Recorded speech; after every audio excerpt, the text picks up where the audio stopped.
Hello दोस्तों, आज मैं आपको हमारे पड़ोसी देश पाकिस्तान के दो भाइयों की जो कहानी सुनाने जा रहा हूँ। यकीन मानिए, जब मैं इसे पहली बार सुना तो मेरे रोंगटे खड़े हो गए और कुछ दिनों तक तो जैसे मेरे जहन में छप सा गया। और जब आप इस कहानी को सुनेंगे तो यकीन मानिए आपके भी होश उड़ जाएंगे। आप सोचने पर मजबूर हो जाएंगे, क्या कोई इंसान इतना भी दरिंदगी कैसे कर सकता है। दोस्तों, मैं एमडी दानिश और आप देख रहे हैं द क्राइम स्टोरी 2।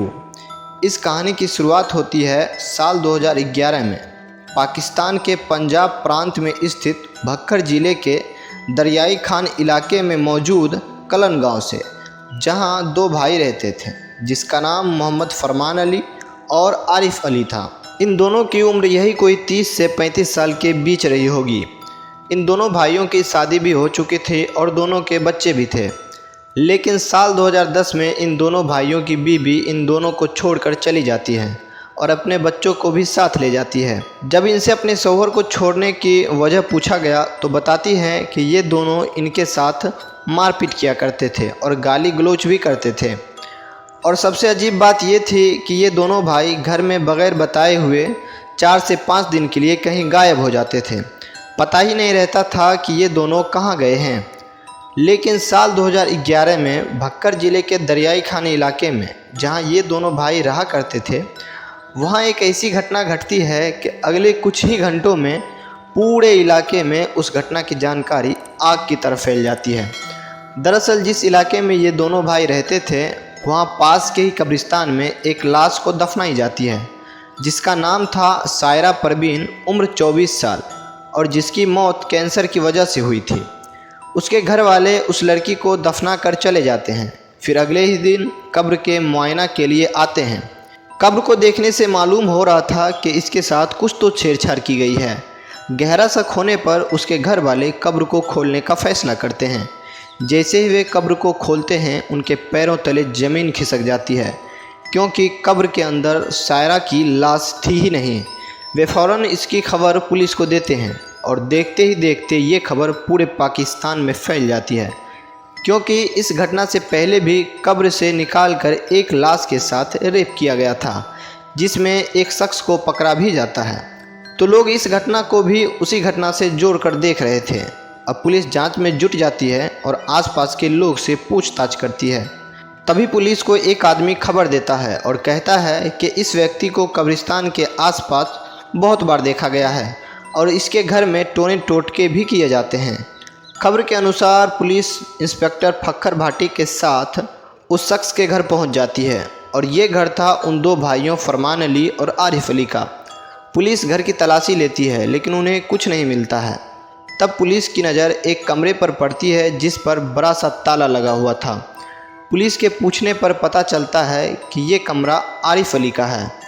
पुलिस फरमान से चाबी लेकर कमरा खोलती है। कमरे में वैसे तो ज़्यादा कुछ नहीं था, लेकिन जितना ही था बहुत अजीब और शक के दायरे में था।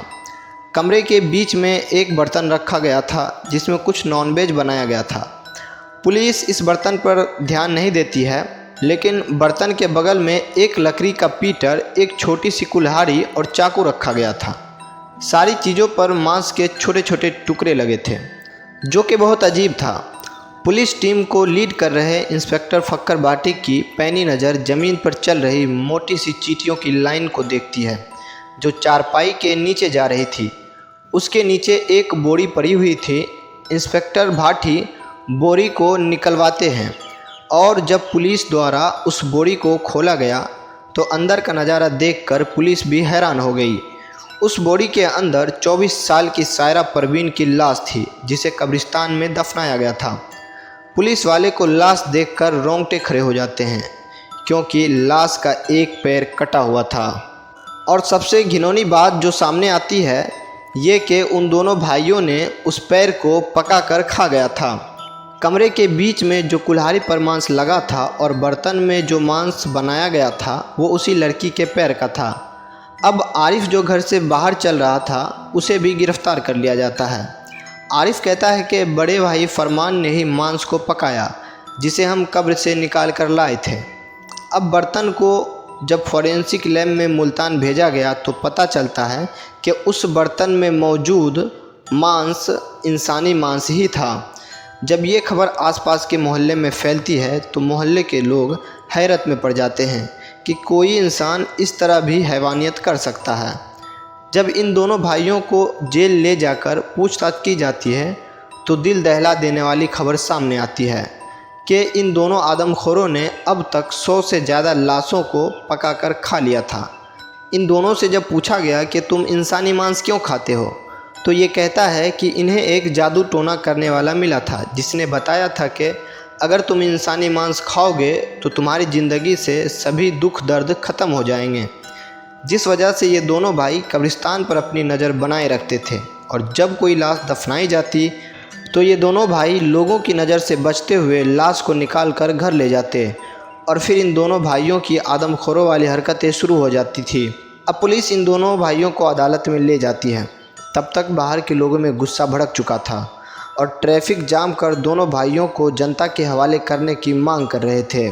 दोस्तों, जब इन दोनों भाइयों को अदालत में पेश किया जाता है तो एक बात जो सामने आती है कि पाकिस्तान के संविधान में ऐसा कोई कानून ही नहीं जो इस गुनाह की सज़ा दे सके, लेकिन फिर भी इन दोनों को लाश के साथ गैर इंसानी हरकत करने के जुर्म में 2 साल की सज़ा सुनाई जाती है। दोस्तों, फिर ये दोनों भाई 2 साल की सज़ा काटने के बाद साल 2013 में रिहा भी हो गए। रिहा होने के बाद ये दोनों भाई जब अपने घर गए तो वहाँ के लोग इसका पुरजोर तरीके से विरोध करने लगे। तब फिर पुलिस ने इन दोनों भाइयों की हिफाजत की। फिर दोनों भाई अपने घर छोड़कर निकल पड़े। फिर इन दोनों भाई का 1 साल तक कोई अता पता नहीं चला, क्योंकि पुलिस वालों ने भी इन दोनों भाई को अपना नाम गुप्त रखने के लिए कहा था। अचानक फिर एक दिन पुलिस को एक कॉल आती है जिसमें एक घर से अजीब सी बदबू आने की शिकायत मिलती है। पुलिस वहां पहुंचने के बाद कुछ लोगों के साथ उस घर में पहुंचती है। उस घर में पहुंचने के बाद पुलिस देखती है कि उस घर में आरिफ है। फिर उस घर की तलाशी ली जाती है, लेकिन पुलिस को कुछ नहीं मिलता है। फिर पुलिस दूसरे घर में जाती है जहां एक बड़ा सा ताला लगा था। पुलिस और आसपास के लोग जैसे ही रूम के अंदर जाती है तो अंदर का नज़ारा देखकर सभी के पैर फूल जाते हैं, क्योंकि कमरे के बीचों बीच एक बच्चा का कटा सर पड़ा था। पुलिस आरिफ को जानती थी कि ये दोनों भाई आदमखोर है, इसलिए पुलिस के दिमाग में वही साल 2011 की कहानियाँ घूमने लगती है। पुलिस फिर दोनों भाइयों को थाना ले जाती है और पूछताछ करती है तो पता चलता है कि कमरे में रखा सर कुछ समय पहले ही मोहल्ले में एक बच्चे की मौत हुई थी। ये उसी का सर था जिसे कब्रिस्तान में दफनाया गया था। लेकिन ये दोनों आदमखोर भाई उस बच्चे को घर ले आए और उसके साथ और भी लाश को घर लाकर उसका कड़ी बनाकर खा रहे थे, वो भी चावल रोटी के साथ। पुलिस के पूछताछ के दौरान पता चलता है कि ये दोनों भाइयों ने इस 1 साल के अंदर ही 50 और लाश को पकाकर खा चुका था। दोस्तों, इस कहानी को सुनने के बाद मेरे तो होश ही उड़ गए। अदालत ने इन दोनों भाइयों को इस बार 12 साल की कैद की सज़ा सुनाई। दोस्तों, क्या लगता है आपको, ये दोनों भाई 12 साल सज़ा काटने के बाद जब ये अपने गांव आएंगे तो क्या ये अपनी हरकतों से बाज आएंगे या फिर वही आदमखोर वाली हरकतें फिर से शुरू कर देंगे? कमेंट करके ज़रूर बताएं।